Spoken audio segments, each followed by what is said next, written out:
Dad refused to feed me, so I took care of myself. Now, his new wife wants me to serve her kids. So this whole thing with making my own lunch started when I was about 12. My mom was sick, like really sick with cancer, and obviously, she couldn't really take care of all the small stuff, like packing lunches. It wasn't a big deal at the time. I was old enough to know how to make a sandwich and pack a few snacks, so I just started doing it myself. Seemed like the responsible thing to do. After she passed, things just kind of stayed that way. My dad wasn't really around much during the day, and he never made lunches for me. In fact, I don't even think he knew what I was eating half the time. He just said, "You're old enough to handle it," and left it at that. So I just kept packing my own lunch and never really thought much of it. It became my routine. Grab a couple of things from the fridge, throw it in a bag, and go. No big deal, right? Fast forward a few years. Now I'm 16, still making my own lunches, still taking care of myself. Except now, things are different. See, my dad remarried a couple of years ago to this woman named Sarah. She's got 3 kids from her previous marriage, twin boys who are about 6 and an 11-year-old daughter. At first, I didn't think much of them moving in. I mean, it was weird at first having more people in the house, but whatever. It's not like they were my problem.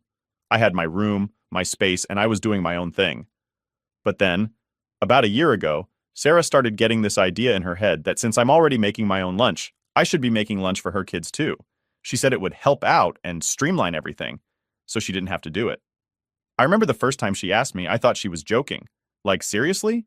Why would I make lunch for them? I don't even know these kids that well, and they're not my responsibility. But she wasn't joking. She really expected me to do it. I told her no, flat out. I didn't feel bad about it either.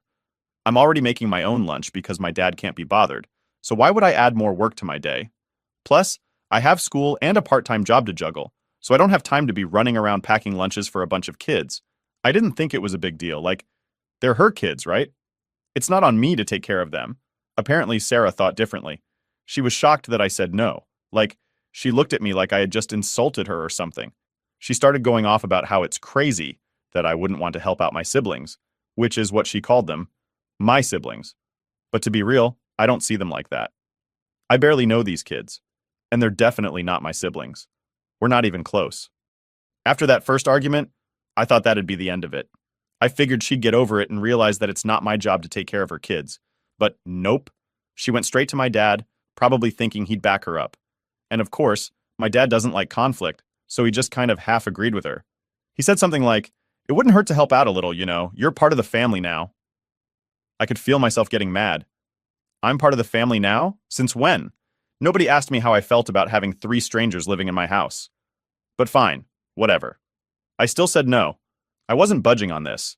Sarah was obviously pissed, but I didn't care. I knew if I gave in once, I'd be making lunches for the rest of my life. Things got awkward after that.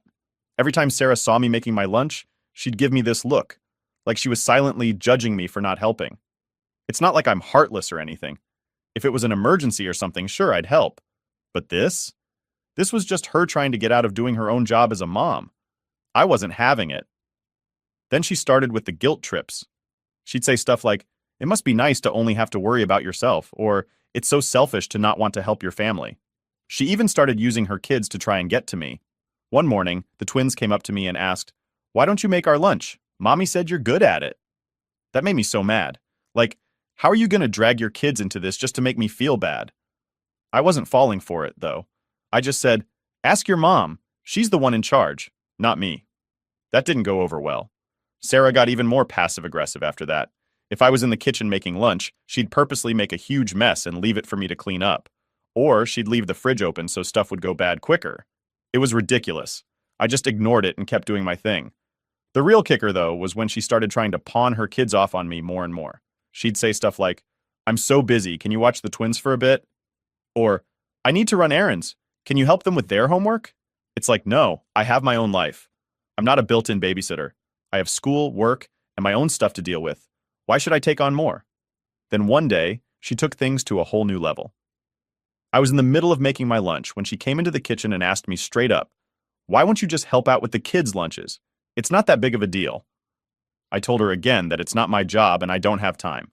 She looked frustrated and said, "It's just lunch. You're already doing it for yourself, why not for them?" I snapped a little at that point. I said, "Because they're your kids, not mine. I'm not their dad, I'm not their mom, and I'm not here to make up for what you're not doing." I could tell by her face that she wasn't expecting that.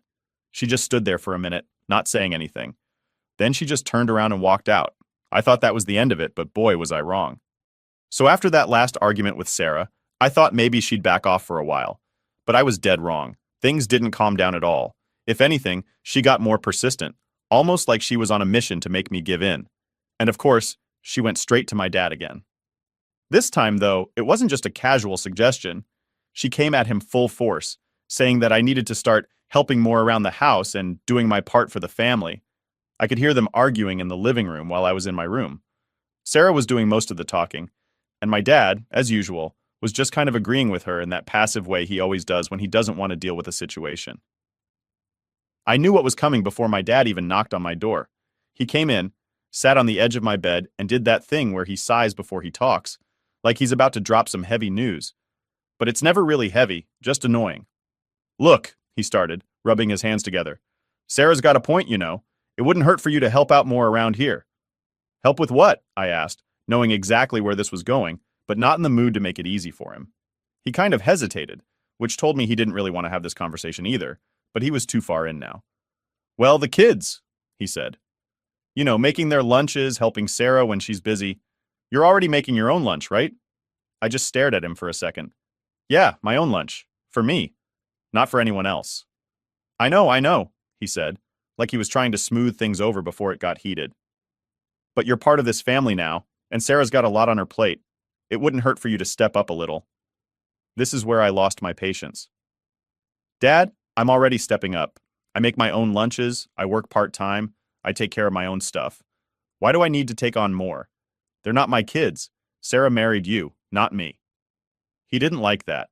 His whole expression changed, and he went from trying to be all calm and diplomatic to being irritated. "This is about being part of the family, not just doing the bare minimum. It's not like we're asking you to raise the kids, just help out. It's what families do." I was getting pretty angry at this point, and I knew if I didn't watch it, things would blow up. But I couldn't just let it slide.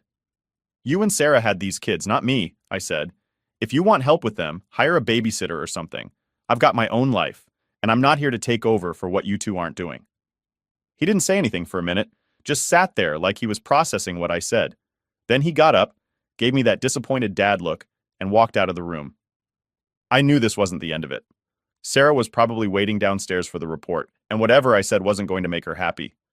Things got really awkward after that. It was like every time I walked into the kitchen, Sarah was there, hovering, watching me. She didn't even try to hide her frustration. She'd make little comments under her breath like, "Must be nice to only worry about yourself," or "Some people don't know what family means." I just ignored it. I wasn't going to engage with her passive-aggressive nonsense. I knew if I did, it'd just turn into another argument, and I didn't have the energy for that. Then she pulled the guilt trip move.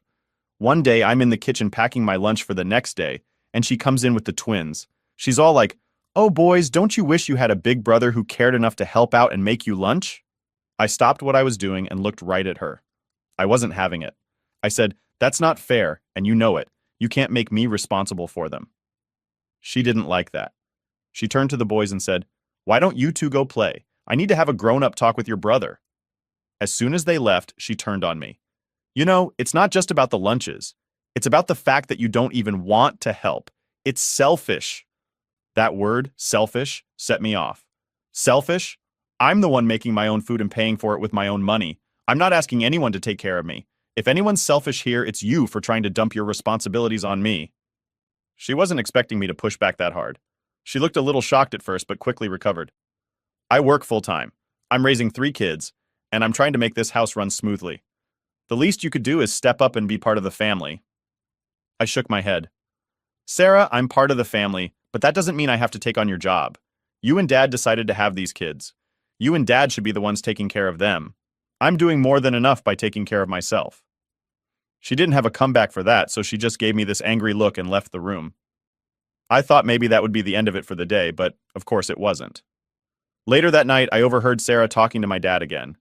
She was laying it on thick about how I didn't care about the family, how I was only thinking about myself, and how it was making her life so much harder. I knew my dad would come back to me about it, and sure enough, the next day, he knocked on my door again. "Listen," he started, "I get it. You don't feel like it's your responsibility to take care of the kids. But we're all living under the same roof, and it'd be nice if you could just help out every now and then. It's not a big ask. At this point, I was just tired of the whole thing. Dad, it is a big ask. I already do more than enough around here. If Sarah needs help, she should talk to you, not me. I'm not going to be a replacement parent. He looked frustrated but didn't push it any further. I think he knew that I wasn't going to back down, and maybe he didn't want to deal with another argument. From that point on, things were tense. Every time I went into the kitchen, I felt like Sarah was watching me, waiting for me to slip up or finally cave in and do what she wanted. But I wasn't going to. This wasn't my problem to solve, and the more they tried to force it on me, the more I resisted. So after that last talk with my dad, I figured things couldn't get much worse. Sarah was mad, my dad was frustrated, and I was just trying to keep my head down and stay out of the drama. But of course, they couldn't let it go. Things took another turn, and this time it wasn't about lunch anymore. It was about dinner. It started one evening when I was in the kitchen, making myself something to eat. By now, I'd gotten used to cooking my own meals, because I didn't really want to sit down with Sarah and my dad. Things were just too tense, and honestly, I'd rather avoid that awkward family dinner. Plus, I'd been paying for my own food with the money I made from my part-time job. I didn't want to hear any complaints about how I wasn't contributing to the household or whatever. I was making something simple, some chicken and rice with veggies. Nothing fancy, but it was enough for me. I was halfway through cooking when Sarah walked in with the kids.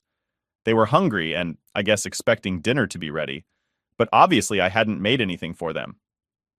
Sarah looked at what I was cooking and then turned to me all annoyed.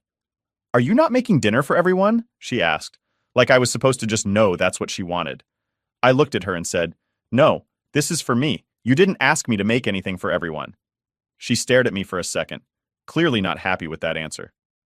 "You're cooking for yourself, but you couldn't think to make enough for the kids too?" she snapped. "They're hungry." I could feel myself getting frustrated already, but I tried to stay calm. "I'm not their parent, Sarah. I'm just making dinner for me. You can make something for them, or Dad can. It's not my responsibility." That set her off. She started going off about how selfish I was, how I never thought about anyone else, and how I was splitting the family by refusing to help.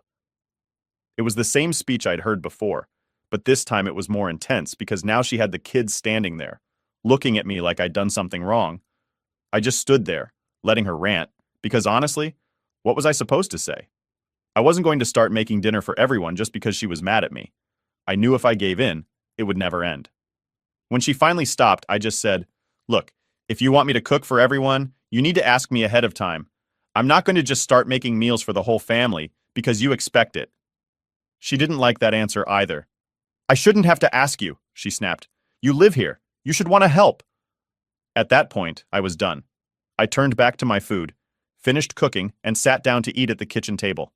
Sarah stormed out of the kitchen with the kids, muttering under her breath about how I was impossible and how she couldn't believe I didn't care about them. I just ignored it. I was tired of the whole situation, and I wasn't going to let her guilt trip me into doing something I didn't want to do. But of course, things didn't stop there. The next day, Sarah and my dad had another talk with me. This time, they both sat me down in the living room like it was some kind of intervention. I already knew what was coming. "We need to talk about the way you've been acting lately," my dad started, looking all serious. I leaned back on the couch and crossed my arms. "What about it?" Sarah jumped in right away. "You're refusing to help out with anything around the house. You won't make lunch for the kids, you won't make dinner, and now you're even buying your own groceries and making your own meals like you're not part of the family." "That's because I'm not their parent," I shot back. "I'm not responsible for making sure they eat. That's your job, not mine." My dad sighed, clearly getting frustrated. "We're not saying you're their parent, but we are a family. We all live here, and it wouldn't kill you to pitch in once in a while." "I do pitch in," I said, raising my voice a little. "I take care of my own stuff, I make my own food, and I pay for it with my own money. I'm not asking you guys for anything, so why do I have to take on more?" Sarah cut in again. "Because you're part of this household. It's not about who's asking for what. It's about contributing and being part of the family." I couldn't help but roll my eyes. "I am contributing by not relying on you guys for anything. If I wasn't making my own meals, you'd complain about that too. So what's the issue?" The issue apparently was that they wanted me to help out with the kids more. It wasn't enough that I was already making my own meals. They wanted me to make theirs too. They wanted me to take on more responsibilities, but only the ones they didn't feel like doing themselves. "I'm not their babysitter," I said, "and I'm not their cook. I've already told you that. I'm not going to start making their meals because you think I should." My dad was clearly losing his patience at this point. We're not asking you to be their babysitter, but they're part of this family and so are you. Why is it so hard for you to understand that helping out with them isn't a big deal? I shook my head. Because it is a big deal. I'm not going to take on your responsibilities. If you can't take care of them, that's on you, not me. The conversation didn't really go anywhere after that. My dad and Sarah kept trying to guilt me into helping more, but I wasn't budging. I wasn't going to let them put more on my plate when I was already handling my own stuff. I knew if I gave in even a little, it would never stop. They'd keep piling on more and more until I was basically doing everything for them. So I stood my ground. I kept making my own dinners, buying my own groceries, and doing my own thing. And of course, they kept giving me the cold shoulder. Sarah stopped talking to me unless she absolutely had to, and my dad just looked disappointed every time he saw me. But I wasn't going to let that change my mind. The tension in the house was pretty thick after that. Every time I went into the kitchen to make something, I felt like they were watching me, waiting for me to slip up or finally give in. But I didn't. I kept doing what I needed to do for myself, and I didn't let them guilt me into anything else. It wasn't easy living like that, but I knew it was better than letting them push me around. At least this way, I had control over my own life, even if things were a little awkward. I figured eventually they'd either get over it or find some other way to deal with the situation. But one thing was clear. I wasn't going to be their built-in chef or babysitter, no matter how much they tried to guilt me into it. So after all the arguing and tension, you'd think things would calm down, right? But no, of course not. In fact, things somehow managed to get even worse. I was doing my best to stay out of the way, keep my head down, and just take care of myself. I mean, I didn't see why that was so hard for them to understand. I wasn't asking for anything from Sarah or my dad, so why couldn't they just let me be? Anyway, it all came to a head one day when Sarah decided to take things to a new level. I'm in my room, doing some homework after school, and I hear my dad and Sarah talking downstairs. I couldn't really make out the words, but I could tell it was about me. You know when people's voices are just on that edge, where they're talking quietly but there's this tense energy behind it? Yeah, it was like that. I didn't think much of it at first because, honestly, I'd gotten used to them complaining about me. But then, about 20 minutes later, Sarah comes upstairs and knocks on my door. I already knew this wasn't going to be good. She walks in, doesn't even ask if it's okay, and says, "We need to talk." Here we go again, I thought. I leaned back in my chair, trying to keep my cool. About what? She sits down on the edge of my bed and gives me this serious look. It's about the kids, she starts. I can't keep doing everything by myself. I need help, and your dad agrees. I rolled my eyes internally. We've had this conversation like a million times, but apparently she hadn't gotten the message yet. I've told you before, Sarah. I'm not responsible for the kids. You and Dad are. That didn't sit well with her. She looked like she was about to lose it, but she held it together, barely. I understand that they're not your kids, but we're all living here together, and as a family, we should be helping each other out. I couldn't help it. I had to call her out. Yeah, but it's not really helping each other out when you're just trying to dump everything on me. I'm not here to make your life easier. That's when she went for the emotional guilt trip again. Do you really want the kids to go without lunch or dinner because you're refusing to help? What kind of example are you setting for them? Now, this was where I had to draw the line. Sarah, I'm not refusing to help with things that are actually my responsibility, but your kids' meals, that's on you. You're their mom. I didn't sign up to take care of them. She was quiet for a second, and I thought maybe she'd finally gotten the message. But no, she hit me with, if you don't want to be part of this family, then maybe you should just start taking care of yourself entirely. I blinked at her, confused. What's that supposed to mean? She crossed her arms and looked at me like she was laying down some big ultimatum. If you're not going to help out with the kids, then you don't get to eat the food in this house that we buy. You're either part of the family or you're not. I just stared at her for a moment, trying to process what she'd just said. She was seriously telling me that if I didn't start cooking for her kids, I wasn't allowed to eat anything they bought? This was ridiculous. I stood up and faced her. Fine, I said, not backing down. I've been paying for my own food anyway. I'll keep doing that. But don't expect me to take care of your kids just because you don't feel like doing it. She looked a little surprised that I wasn't backing down, but I think she was too mad to care. If that's how you want it, fine, she said, standing up and walking toward the door. But don't come crying to us when things get hard. I rolled my eyes as she left. Don't worry, I won't. So, from that point on, I basically started living like a roommate in my own house. I'd buy my own groceries, cook my own meals, and pretty much stay out of their way.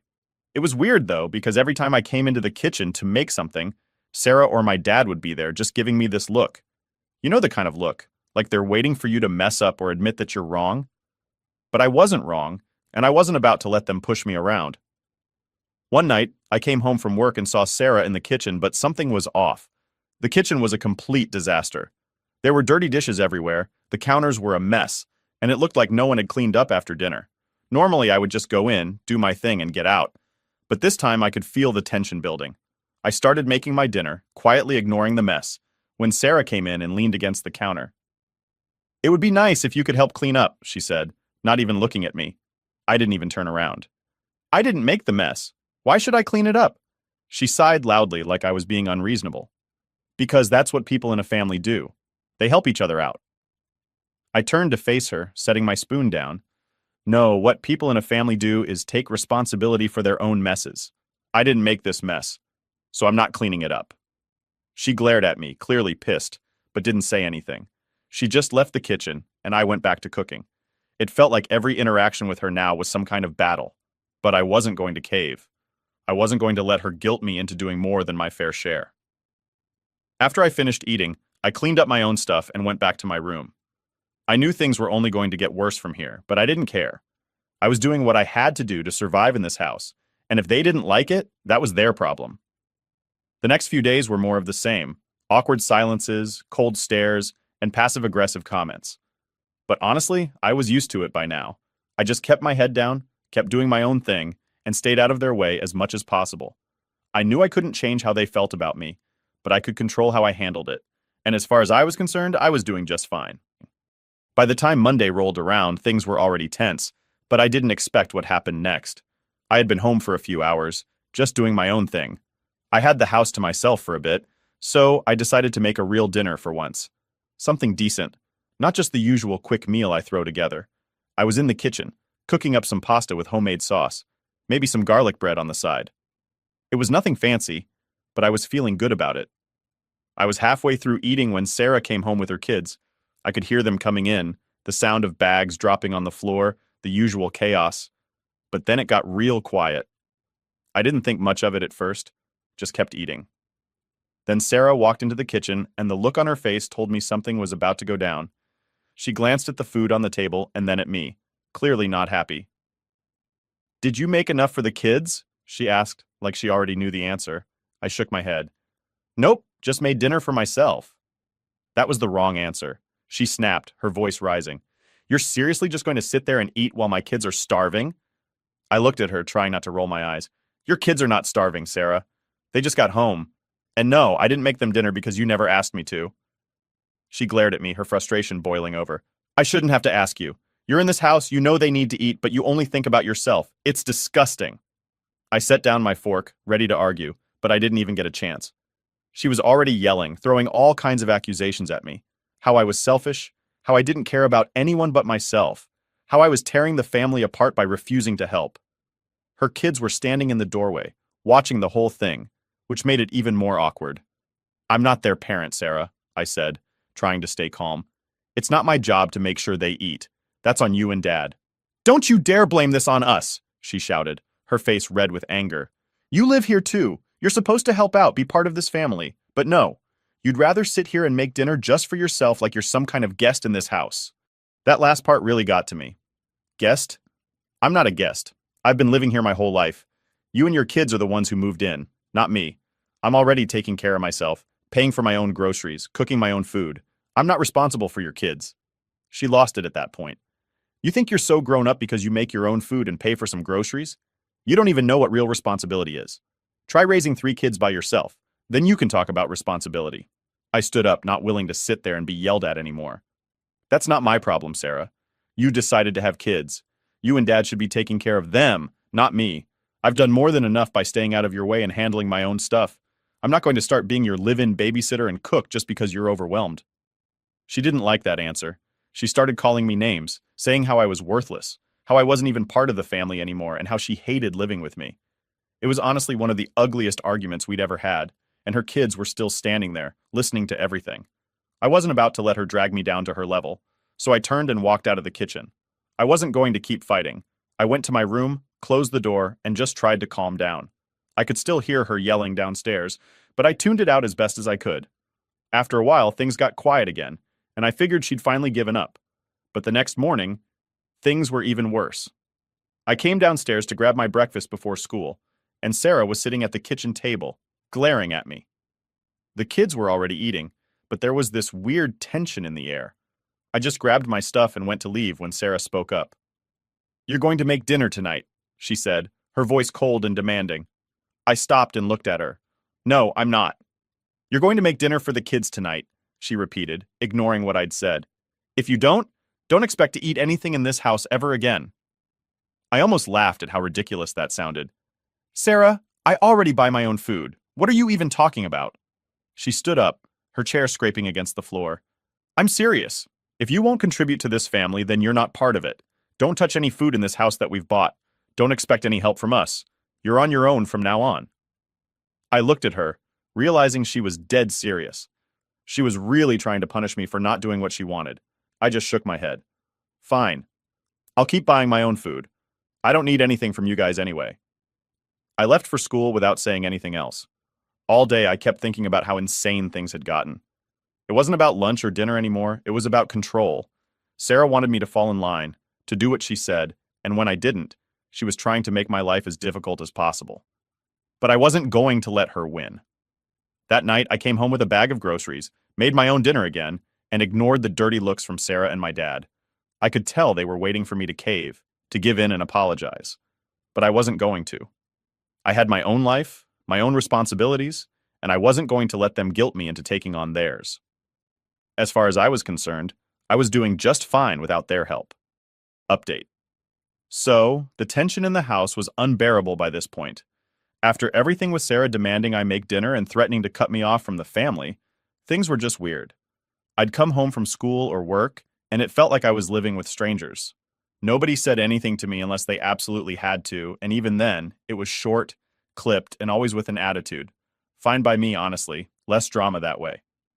But it all came to a head one Friday night. I had just gotten home from work and, as usual, went straight to the kitchen to make myself something to eat. I had my groceries in hand, and as soon as I walked in, I knew something was up.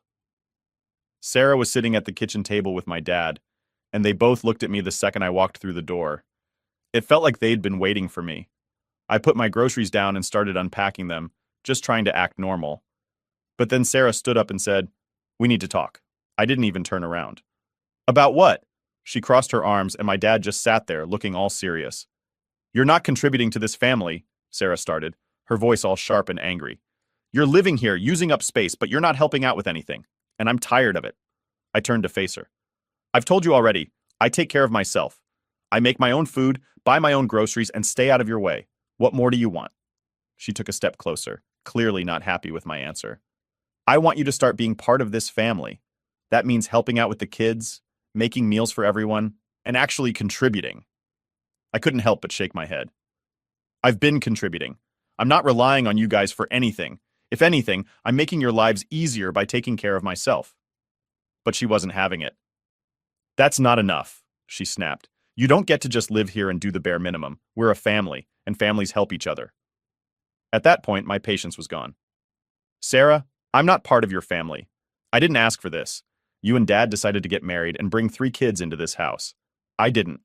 I've done more than enough by staying out of your way and not causing problems, but I'm not going to take on your responsibilities." My dad finally spoke up, his voice quieter but still stern. "You're part of this family whether you like it or not, and we expect you to act like it." I looked at him and I realized something.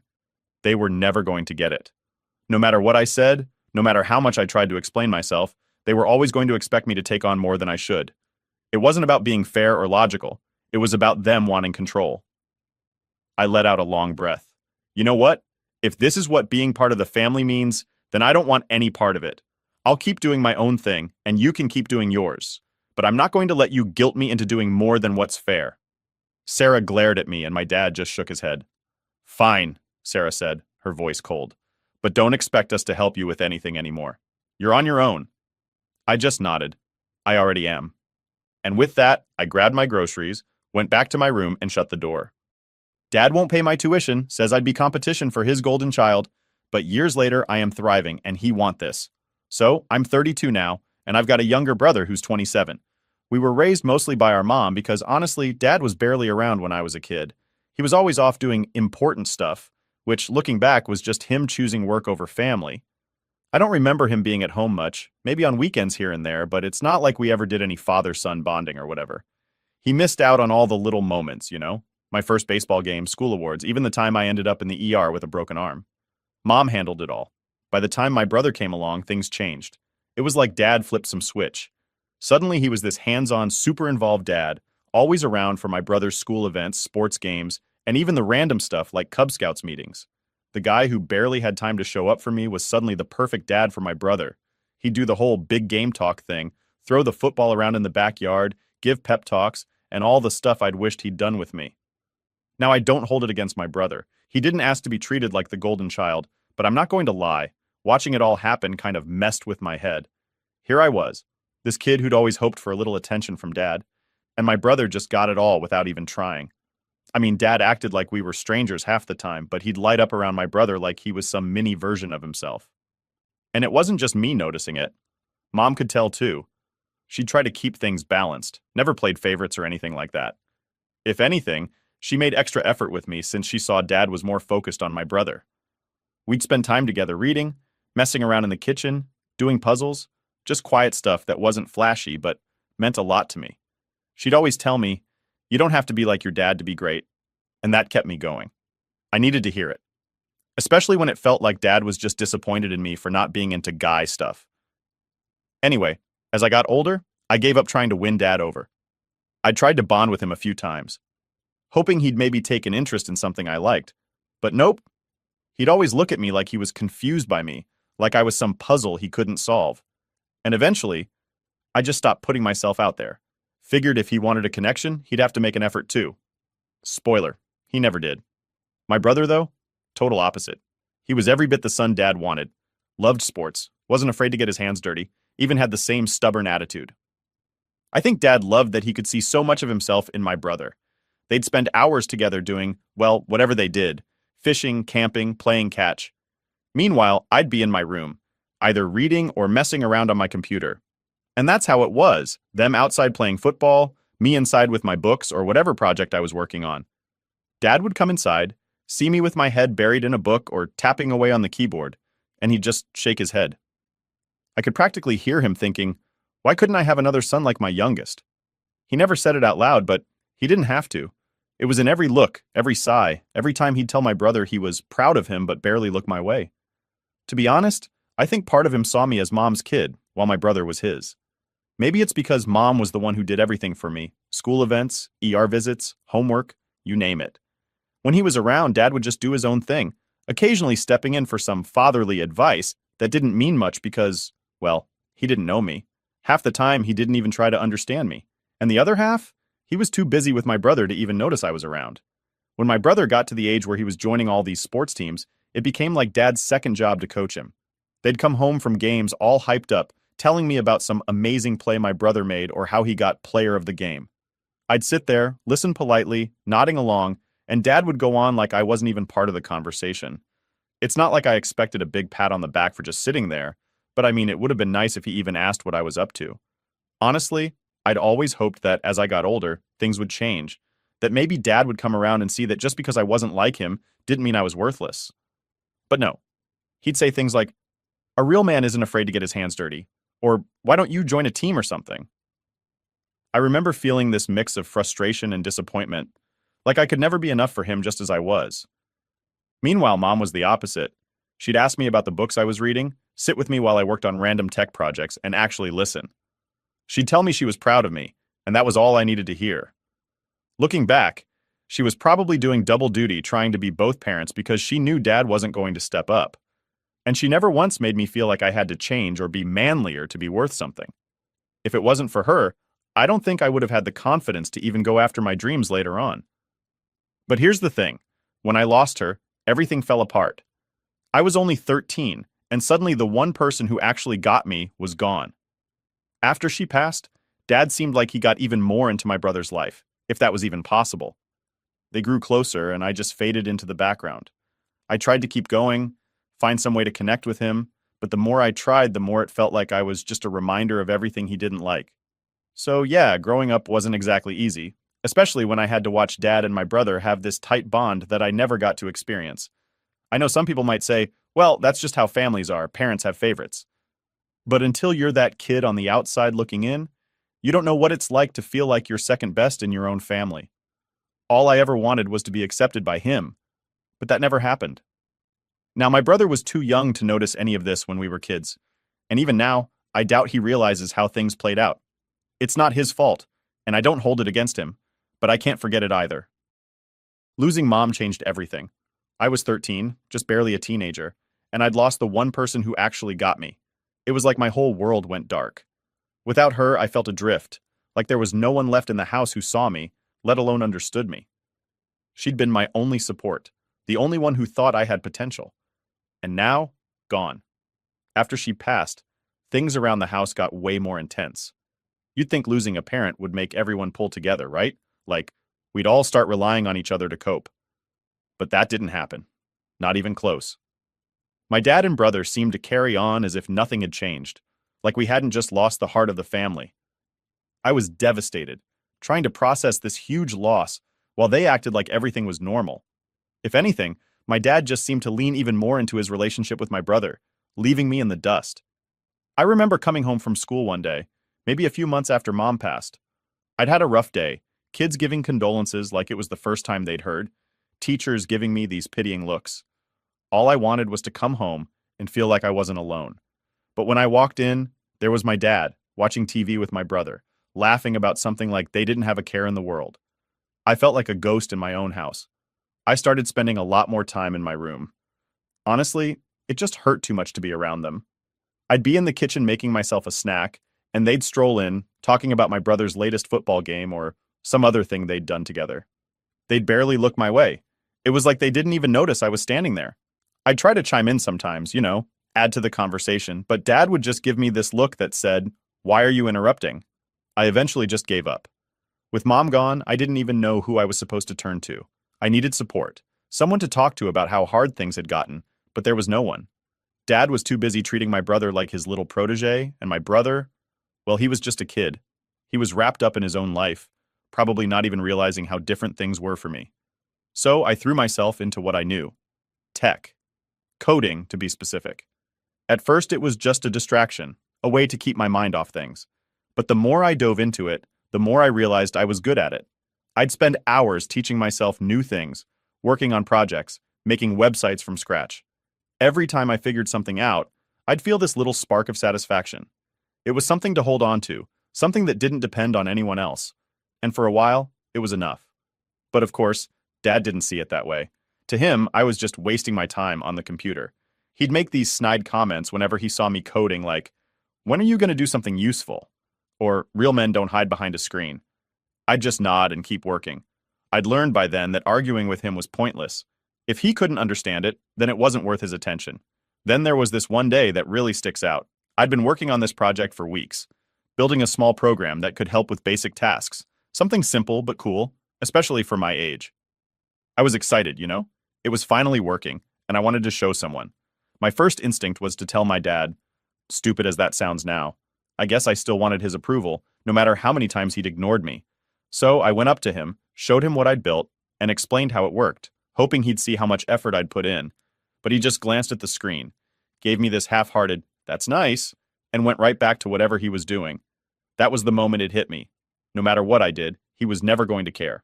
He was too busy being my brother's biggest fan to even notice my achievements, let alone support them. From that point on, I stopped looking for his approval altogether. I kept my head down, did my own thing, and figured if he didn't care, then neither did I. I'd come home, go straight to my room, and work on my projects for hours. It was my escape, my way of finding some control in a world that felt upside down. And every time I'd learn something new or build something cool, it was like a little victory, even if no one else cared. I started saving up doing odd tech gigs here and there for people who needed help. Fixing computers, building simple websites, troubleshooting, whatever I could find to make a little cash. It wasn't much, but it was enough to keep me going, enough to make me feel like I was actually getting somewhere. I didn't need Dad's approval or his praise. I was figuring things out on my own. Meanwhile, my brother was thriving under Dad's guidance. He was the star of the football team, always getting hyped up at family gatherings, while I'd get the usual, "Oh, and you're still doing that computer stuff?"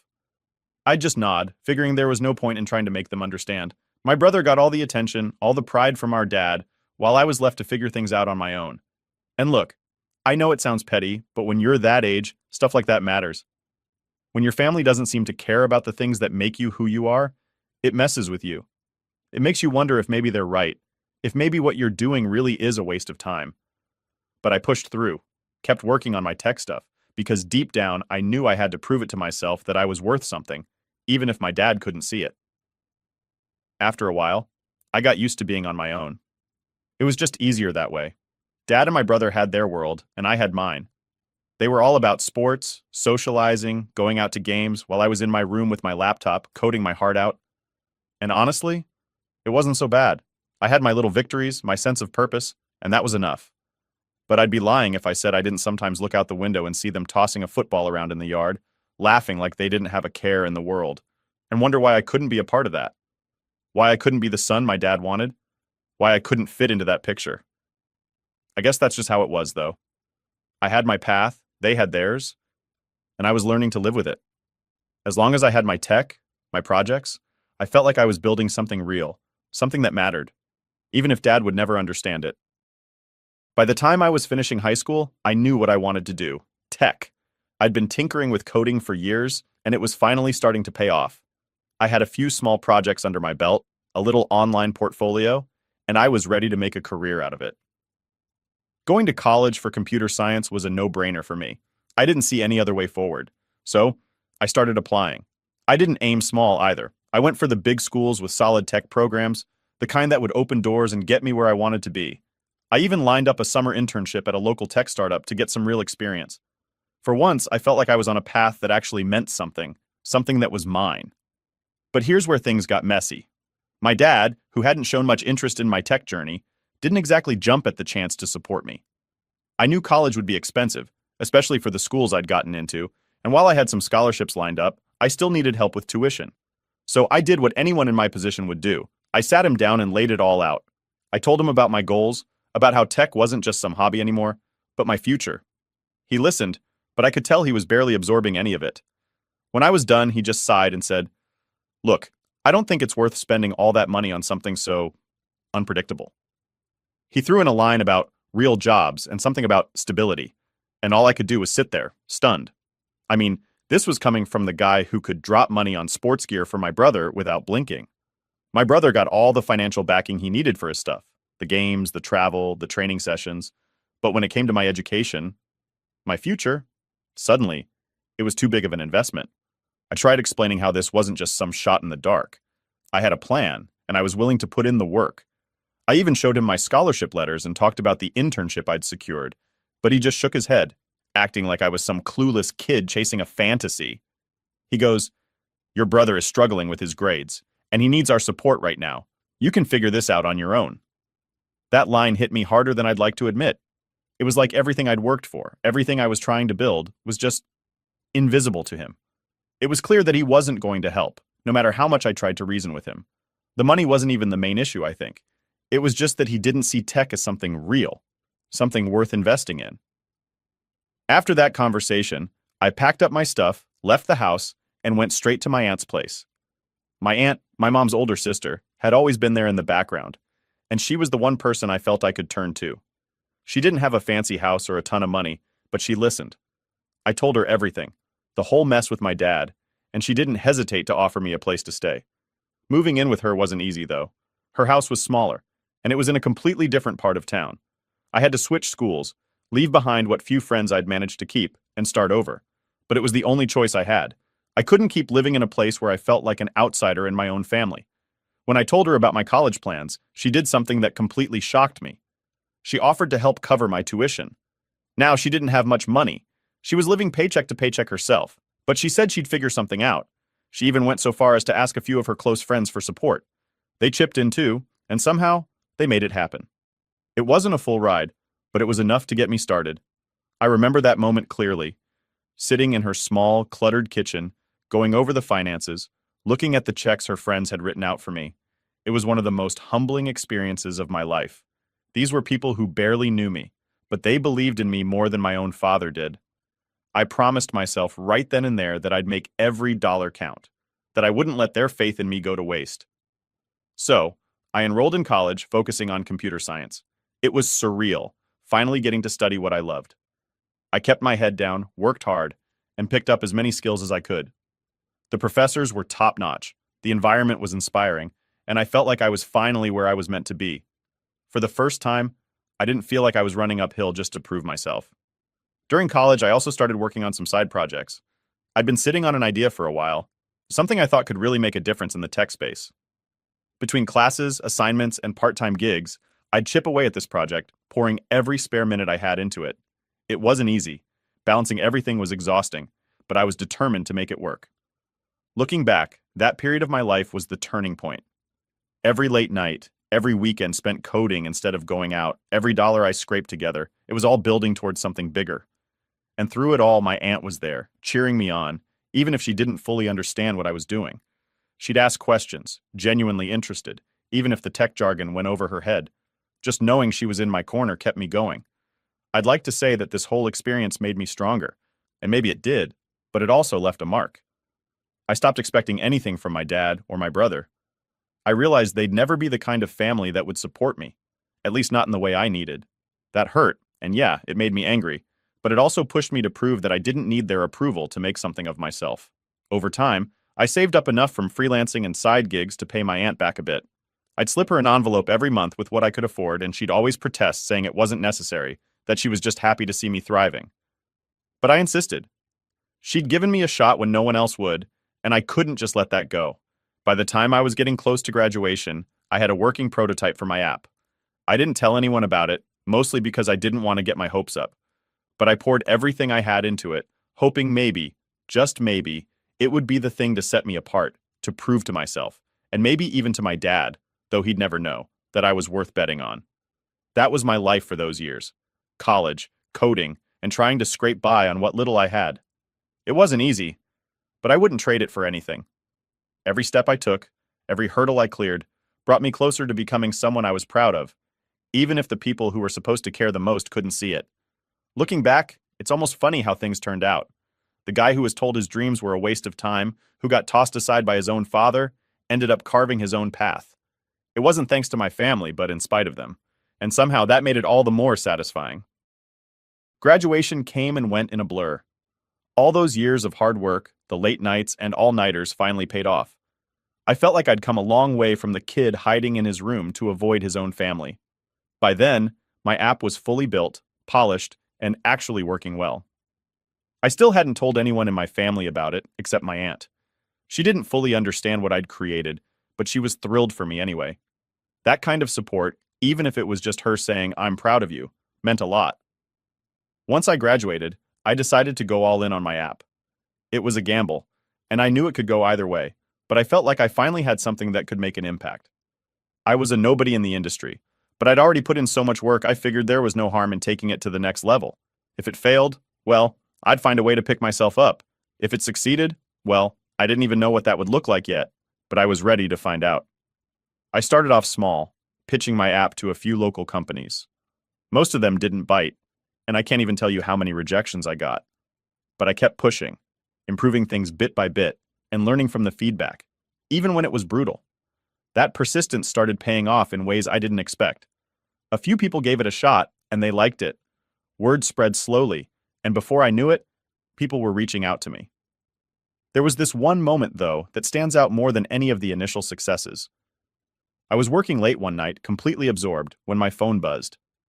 It was an email from a bigger tech company, not massive, but definitely big enough that they could give me a serious boost if they were interested. I must have read that email 100 times, making sure I wasn't imagining things.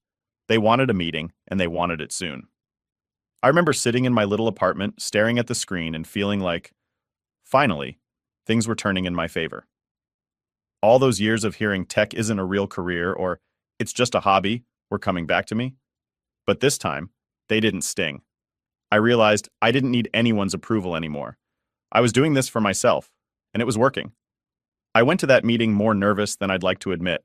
I'd never pitched anything to a company this big before.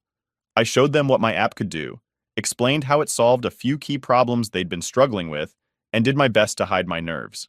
When the guy running the meeting leaned back, looked at me, and said, "I think we can work something out," I had to stop myself from grinning like an idiot.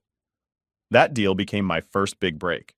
It wasn't some millionaire maker overnight or anything, but it was enough to give me credibility, enough to get my app in front of more people. From there, things took off faster than I'd ever expected. Other companies started reaching out, and suddenly, I was juggling more projects than I knew what to do with. And then, the money started coming in. Not crazy money at first, but enough to pay off some of my student loans, help my aunt with her bills, and finally get a decent place to live. I moved out of my cramped apartment into something that didn't feel like I was constantly dodging leaky pipes and broken windows. It was the first time in my life I actually felt stable, like I was building something that would last. I wish I could say I was content with that I just kept my head down and focused on work, but honestly, a part of me wanted to show my dad and brother what I'd accomplished. I hadn't spoken to either of them since I'd left home, and as far as I knew, they hadn't tried to reach out either. I knew it was petty, but I wanted them to know I'd made something of myself, that their lack of support hadn't held me back. Still, I kept my distance. I was afraid that if I did reach out, they'd somehow twist it around, make it seem like I owed them something, or worse, downplay what I'd done. I wasn't going to give them that chance. I focused on work, built up my client list, and kept pushing my app to the next level. I made a few smart moves with my savings, investing in some equipment and hiring a couple of freelancers to help expand the app's capabilities. It was a leap of faith, but by then, I'd learned to trust my instincts. The investment paid off, and pretty soon, I was making more than I'd ever thought possible. I remember the day I hit my first real milestone. I just signed a major deal with a company that wanted to incorporate my app into their own systems. This deal was big enough to put me on the map, to give me a kind of credibility I'd only dreamed about. I wanted to celebrate, but I didn't really have anyone to celebrate with. My friends from college had scattered, and I was pretty much a lone wolf. My aunt was thrilled when I told her, though. She even threw a little get-together with a couple of her friends who'd pitched in to help me get through school. I guess what I really wanted was for someone in my family, besides my aunt, to care, to acknowledge that I'd done something meaningful. But deep down, I knew it was never going to happen. I'd proven to myself that I could succeed without them, but it still hurt that they'd never see the side of me that was finally thriving. Over the next few months, things kept growing. My app gained traction, and I found myself in a position I'd never expected, financially stable, with options to expand and invest in new projects. It was surreal, going from being the kid who wasn't good enough to someone who could actually make a difference. I didn't need validation anymore, but that didn't mean the past hadn't left scars. I still felt like the outsider, the one they'd written off. But despite all that, I felt a weird sense of peace. I'd built something from the ground up, without my dad's approval or my brother's acceptance. I'd found my own path, created my own success, and if they didn't care, well, that was on them, not me. That chapter of my life was closing, and I was finally okay with it. After all the work I'd put into getting where I was finally feeling settled. The app was doing great, and I had my own place, a nice setup, and enough success that I didn't have to worry about things like bills or security. It was a good feeling, one I'd never really known before. My life was finally on track, and for once, I didn't feel like I had anything to prove to anyone. So imagine my surprise when, one evening, my dad and brother showed up at my office. No warning, no heads up, just them standing there at my door like they'd been invited. I'd been working late, and when I heard a knock, I figured it was one of my employees or maybe even the cleaning crew. I opened the door, and there they were, my dad, looking a little sheepish, and my brother, trying to play it cool, but looking just as uncomfortable. I just stared at them, kind of stunned. It was like seeing ghosts. I mean, after all these years with no calls, no messages, nothing. And here they were, standing in my office like it was the most normal thing in the world. For a second, I thought maybe I was dreaming. I didn't even know what to say, and they just stood there, waiting for me to invite them in. Eventually, I stepped aside and let them in, mostly out of shock. They walked in and looked around, taking in the space like they were trying to size up what I'd accomplished. My office wasn't huge, but it was nice. I'd made it that way with my own money and hard work. There was a small lounge area where I usually met with clients, and they sat down there, looking all awkward and out of place. After a few seconds of silence, my dad cleared his throat and said, "We heard about your success. Figured it was time we stopped by and checked in." He tried to smile, but it didn't reach his eyes. I could tell he was uncomfortable, maybe even a little intimidated. My brother, on the other hand, looked like he was barely holding it together. I could see it in his face. He wasn't exactly thrilled to be there. I wasn't sure how to respond, so I just nodded and sat down across from them, trying to keep my face neutral. I felt a weird mix of emotions: anger, confusion, maybe even a little bit of satisfaction seeing them here, finally acknowledging what I'd done. But I kept it cool and just waited for them to say whatever they'd come to say. My dad started off with some small talk, asking about the app and how the business was going. It was weird, hearing him act interested, like he'd always been supportive. I answered his questions with short, polite responses, not giving him much to work with. I could see he was struggling to keep the conversation going, and that gave me a small, petty sense of satisfaction. After all the years of him dismissing me, here he was, trying to play the proud dad, and it just didn't sit right. Finally, after a few minutes of this awkward back and forth, my brother jumped in. He didn't bother with the small talk. "Look, we need your help," he said, cutting right to the chase. My dad shot him a look, probably annoyed that he'd been so blunt, but I was glad he'd said it. At least now we were getting to the real reason they were here. I raised an eyebrow, waiting for him to continue. He looked down, fiddling with his hands, and then started explaining. Apparently, things hadn't been going so great for him. His job wasn't paying much, and he was struggling to make ends meet.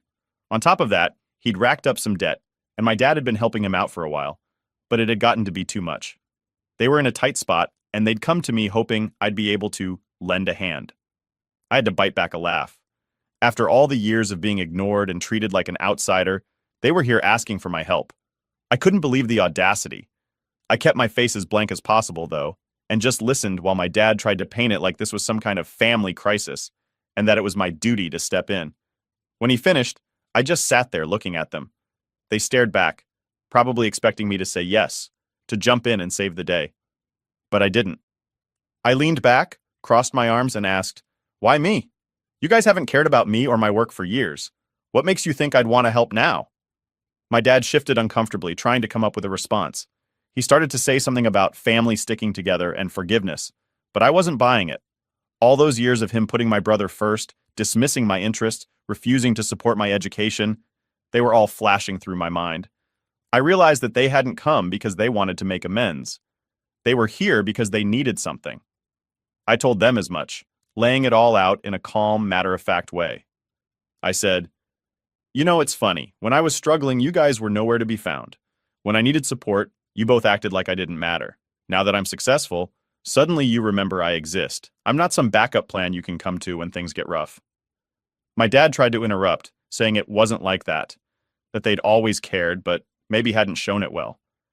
My brother chimed in, talking about how hard things have been for him, but it all just sounded like excuses. I'd spent years dealing with their lack of support, and I wasn't about to let them guilt me into fixing their problems now. I told them, "I've worked too hard to get where I am, without any help from either of you. I don't owe you anything." The look on their faces was priceless. My dad looked like he'd been slapped, and my brother just stared at the floor, silent for once. I could see the realization setting in that I wasn't going to bail them out, that I'd moved on without them. They left not long after that, my dad muttering something about thinking it over and family loyalty. I just nodded and saw them to the door, keeping my distance. As they walked out, I felt this strange mix of emotions, a little bit of anger, a lot of relief, and surprisingly, peace. I'd spent so many years feeling like I had to prove myself to them, but now I realized I didn't need their approval or validation. I'd done it on my own, and that was enough. After they left, I sat in my office for a while just thinking. I knew they'd probably never reach out again, and I was fine with that. My life had moved on, and I didn't need them to be part of it. For the first time, I felt free. Free of their expectations, free of their judgment, and free to be exactly who I wanted to be. It wasn't the reunion I'd imagined, but it was exactly the closure I needed.